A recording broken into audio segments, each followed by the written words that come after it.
problems because everybody did. I've never met anyone who doesn't have heavy metals. Okay, so why test? Why do that? Okay, but that's heavy metals. Parasites, the reason they're called parasites is because they successfully avoid being detected and killed. They're successful. So you're not going to find them. They don't hang out in our stool. They don't hang out in our colons. They might show, an adult form might show up there, or you got some pinworms, they might show up there. But for the most part, in order for them to survive in the long term, they have to burrow deep into your tissues. So they'll burrow into the colon, the lining of the colon, the bladder, lining of the bladder, ovaries, fallopian tubes, uterus, spleen, liver, and then lungs, brain.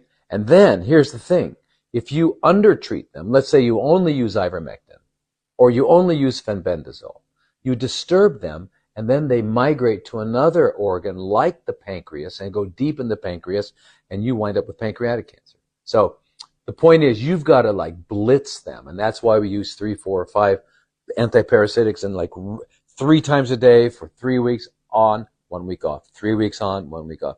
Okay, so how do you know you got parasites? Just assume that if you live on this planet, you have them. Because even the CDC in the U.S. says that 80%, they have a really big range. I think they should from 20 to 80%. That's too ridiculously large. People have parasites. The problem is they're not diagnosed. You can go into the hospital and give them your stool, give them 5 stool tests, and they won't find any because they're all sitting in the lining and deep in the tissues. They're not hanging out there because they need to have their larvae and eggs.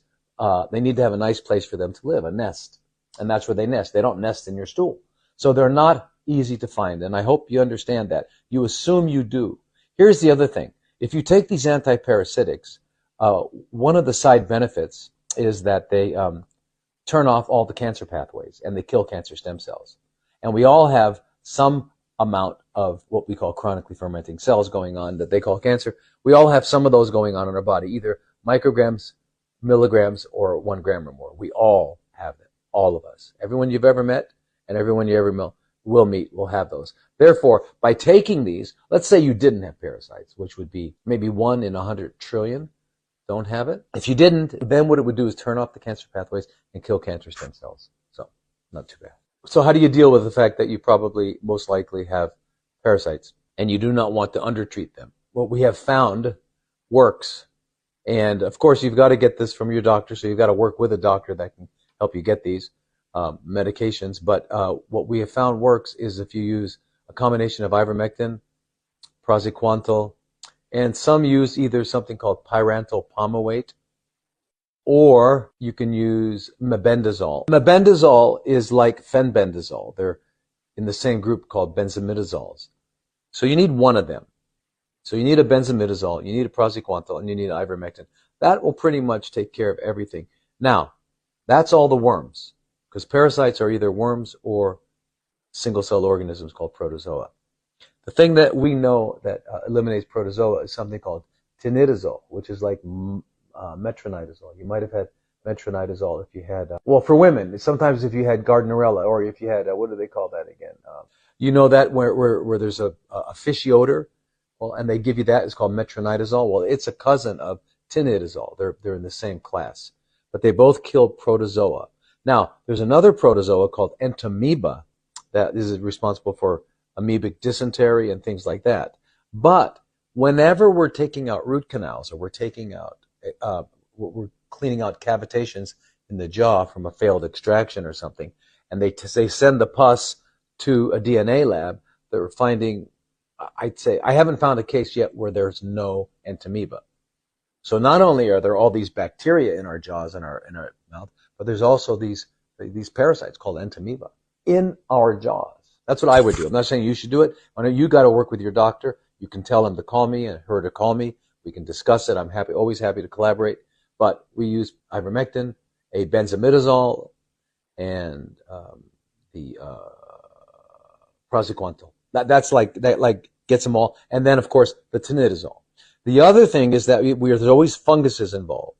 So we add in nystatin and or fluconazole. And your doctor will know what all these are. And I'd be happy to collaborate, as I said. And you can always contact me on the website, drlodi.com. and we can set up a consultation with me and your doctor.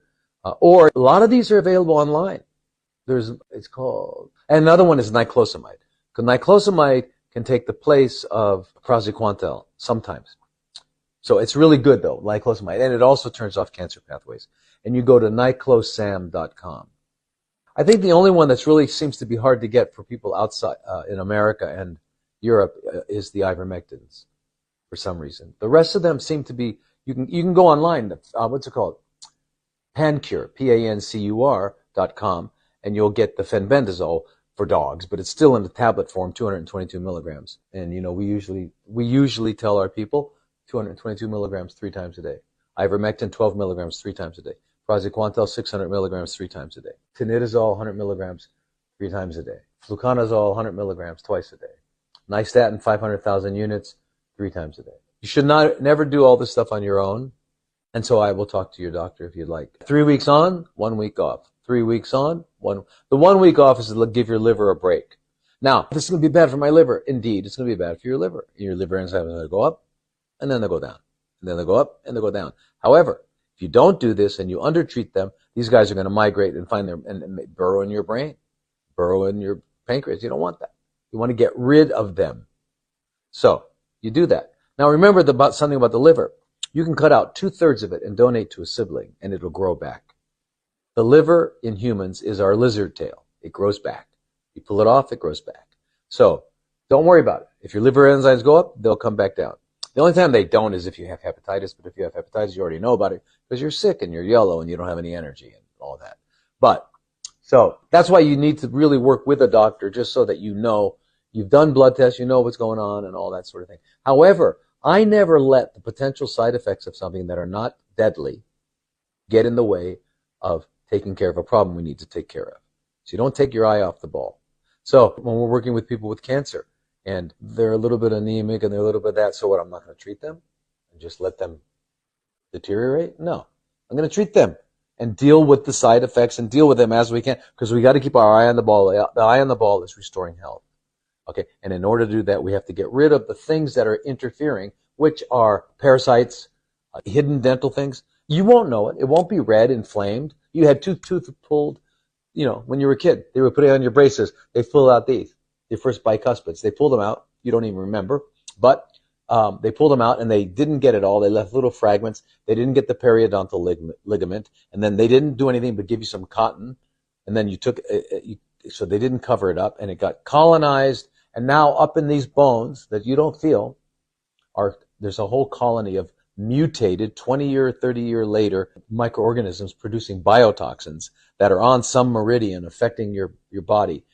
So that's why a dental evaluation is very important. So in terms of dealing with somebody who's got chronically fermenting cells, you've got to do a thorough detoxification, which includes parasites, which includes dental infections, and then cleaning out the water in the aquarium, all that stuff. Then you can begin to heal.